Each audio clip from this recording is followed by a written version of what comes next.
Hoy vamos a estar hablando de ecocardiograma, en cuáles casos se manda este estudio, por qué razón y cuáles son los diagnósticos que pueden arrojar. Así que ustedes pendientes, si tienen dudas, sepan que pueden comunicarse a través de nuestras líneas 809-682-9850 y la línea internacional 833-380-0062. Así es, y sobre todo que la gente tenga la posibilidad de hacer sus preguntas. Si usted tiene un eco, se hizo un eco, su papá, su esposo, su esposa, se hizo un eco, su tía, y usted quiere pues saber cuál es la versión de nuestro doctor, pues entonces tiene la oportunidad a través del 809-682-9850, pues de hacer sus preguntas, sus comentarios. Recuerden también la línea internacional 1-833-380-0062.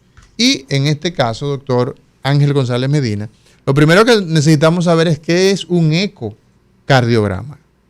¿Qué es eso? Bueno, la ecocardiografía, como se llama, no es más que una técnica, un medio diagnóstico, un método que ha sido de gran utilidad desde su llegada, como tú mencionabas al principio, porque no es más que el uso de ondas sonoras, en este caso ultrasonidos, no es una onda sonora cualquiera, que permite emitir señales y, como su nombre lo dice, eco, lo que hacen esas ondas es que chocan con las estructuras, se regresan y entonces aparece una imagen. Por eso en principio lo que se observaba era en la ecocardiografía el movimiento de las estructuras, porque cuando chocaba entonces veía que se movía el tabique interventricular, las paredes del corazón, y tú podías identificar las estructuras, la aorta, la pulmonar, etc. Y se hacían grandes diagnósticos de cardiopatía congénita con esa técnica, pero eso fue creciendo en la necesidad de desarrollar una técnica más perfecta. Por eso se llamaba ecomodo M, o sea, modo M, porque tú nada más ves una sola dimensión. Es como la radiografía de tórax comparada con la tomografía o la resonancia. Que es un salto. Exacto, es un salto cualitativo enorme. Y saltó rápido, no tardó mucho tiempo. Porque entonces vino la ecocardiografía bidimensional. Que es la que tenemos. Que es la que más se usa hoy. La que más tenemos, pero ya hoy andábamos en otra, ¿no? Claro, pero de todas maneras se integra toda la información. Sí. Tanto la antigua como la presente.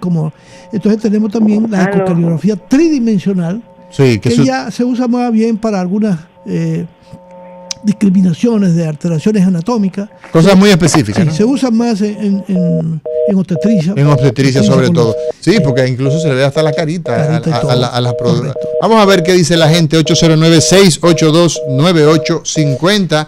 809-682-9850. Entonces, obviamente, este tipo de imagen, que ha sido una gran cosa, porque ahora nosotros en la ecocardiografía bidimensional tenemos un ecocardiograma en tiempo real. Es decir, vemos las estructuras como si estuviéramos viéndolo frente a nosotros. Sí. Cómo se mueven las estructuras y podemos identificar ya desde antes las válvulas de una manera más precisa. Y la ecocardiografía te permite estudiar el corazón desde el punto de vista anatómico, estructuralmente y funcional. Porque entonces al ecocardiograma se le agregó la técnica Doppler, que es otra técnica de ultrasonido. ¿Qué es el Doppler? El Doppler es para precisamente detectar sonido o registrar qué está ocurriendo. Entonces, con el Doppler lo que vamos a ver es el flujo. El flujo, ¿no? El flujo sanguíneo. Y eso aportó grandes cosas, porque pudimos determinar cuando hay un flujo que encuentra una obstrucción, cuando el flujo se está devolviendo de un lugar que no debe devolverse, y además medir las velocidades.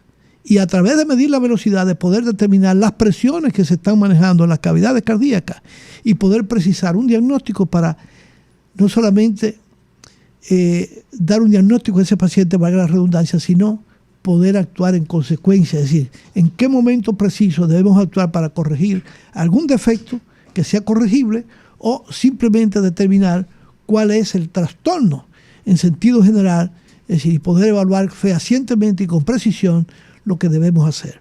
Inclusive, nosotros podemos ver las paredes de las cavidades cardíacas, las cavidades, cómo se mueven, la característica de su movimiento, las válvulas, cómo son anatómicamente, si están alteradas, si están dañadas, y los grandes vasos también. Doctor, una pregunta.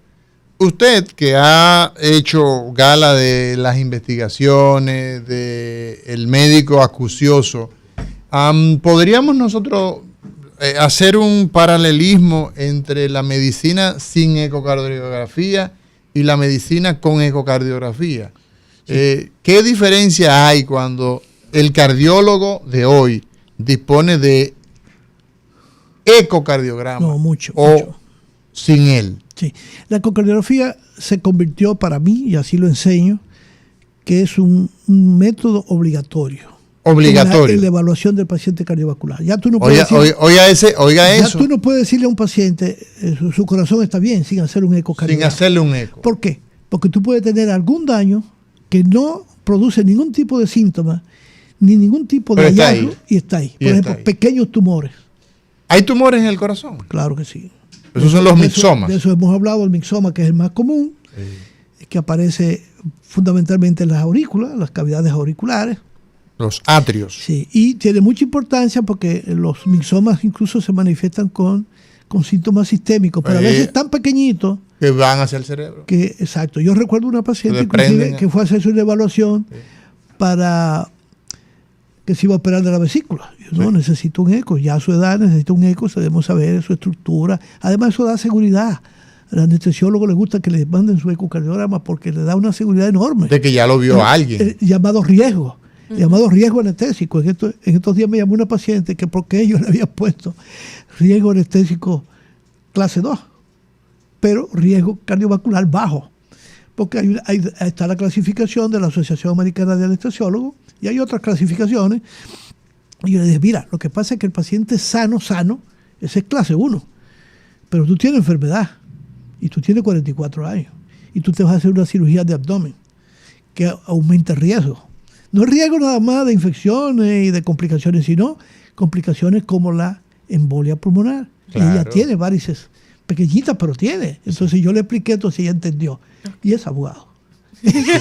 Sí. O sea, que es importante entonces verlo esto claro. en la posibilidad de que todo paciente, y me gustó esa expresión, todo paciente que se evalúa en cardiología debe tener un ecocardiograma. Fíjate que inclusive no solamente un tumor, puede tener un trombo y no lo sabe que está ahí, puede tener un defecto que no se ve ni se manifiesta y lo tiene. ¿Cuál es el defecto, doctor? Podemos tener que no se noten, que la persona no le dé manifestaciones. En un ecocardiograma bidimensional tú puedes decir, wow, probablemente este paciente tiene un foramen oval.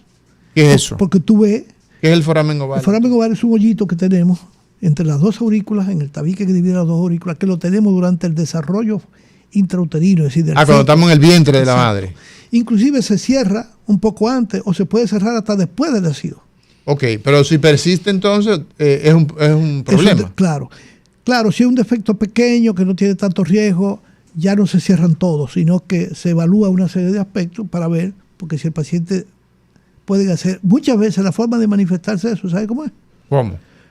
Con un evento trombótico o tromboembólico a nivel cerebral. ¿Sí? Sí. Jóvenes, incluso, o con un efecto tromboembólico a una extremidad o al intestino. O sea, la presencia del foramen oval permeable puede ser que da un ataque puede llevar, isquémico. Porque muchas veces viene asociado que son pacientes que tienen además trastornos en su sistema de coagulación y tampoco lo saben. Hasta que ocurre un evento. Entonces, la ecocardiografía, por decirlo de una manera, es fundamental en la evaluación de un paciente por cardiología. Fundamental. Están así, mira, hasta pacientes que han tenido miocardiopatía, que está asintomática. ¿Quién, doctor? Miocardiopatía, que es una enfermedad que afecta al músculo miocárdico, que se manifiesta como una insuficiencia cardíaca. Muchas veces esa insuficiencia cardíaca no se manifiesta y está ahí. Y el paciente todavía no tiene síntomas, ni tiene discapacidad. Sí. Y así pasa con otras condiciones, ¿tú me entiendes? Que si tú no vas, claro, hay cosas que tú la oyes, pero hay cosas que si tú no vas a buscarla... Cuando usted dice que tú la oyes, es que tú haces la oculta, ¿no? La oculta. Pero tiene que verla. Tiene que verla. 809-682-9850 es la línea acá, en la República Dominicana, 1-833-380-0062. Buenos días. Buenos días, yo estoy con la de allá, con la Ay, se le cayó la llamada. Se le cayó la Albert. llamada. Ese parecía Albert, ¿no? Reportándose que está caliente Albert. Llama otra vez. Parecía Albert. Sí, sí. Albert, vuelve a llamar. 809-682-9850. 809-682-9850 y la línea internacional 833-380-0062. Buenos días. Y ahora, ¿se escucha? Se escucha. Dale. Sí. Doctor, no solamente es cátedra médica, sino consulta médica hoy. Vamos a ver, dale. Así que tengan sus estudios en la mano. Doctor, hay 3 palabras clave que usted ha usado hoy. Ajá. La palabra corazón, Ujú, la palabra tumor, ujú. y hay una palabra muy frecuente que es la palabra cáncer. Al usted hablar de tumor, querido doctor, ¿existe cáncer, neoplasia de corazón? En caso de que sí, ¿qué tan frecuente es? Porque casi no lo he escuchado, casi no... Interesante eso. Sí. Buenos días, diga usted. Saludos, buenos días para ustedes. Les felicito por el gran programa que hacen. Muchas Una gracias, pregunta querido. para Muchas gracias. Para el doctor, ¿qué relación tiene lo que se conoce como ronquido, verdad? En un niño que a temprana edad comienza a expresar esa manifestación. Si uno tiene algún tipo de vinculación con una ¿Qué? futura enfermedad No cierre, porque hay una palabra que tú la dijiste muy rápido y no te entendimos. Ajá. Repite la pregunta, por favor. Sí, la pregunta para el doctor es que ¿qué relación puede existir entre lo que se conoce como ronquido, ¿verdad? Que uno Ajá. Ronquido. Sí, de noche. Ajá. Con una futura enfermedad cardiovascular. Si eso tiene algún tipo de vinculación. Perfecto. Bueno, señores, tenemos esas preguntas, tenemos que irnos a una pausa y cuando regresemos, entonces seguimos hablando con el doctor Ángel González Medina. La ecocardiografía, hacer un ecocardiograma nos ayuda a realizar diagnóstico, nos permite establecer la anatomía del corazón de manera muy fácil. Ya volvemos.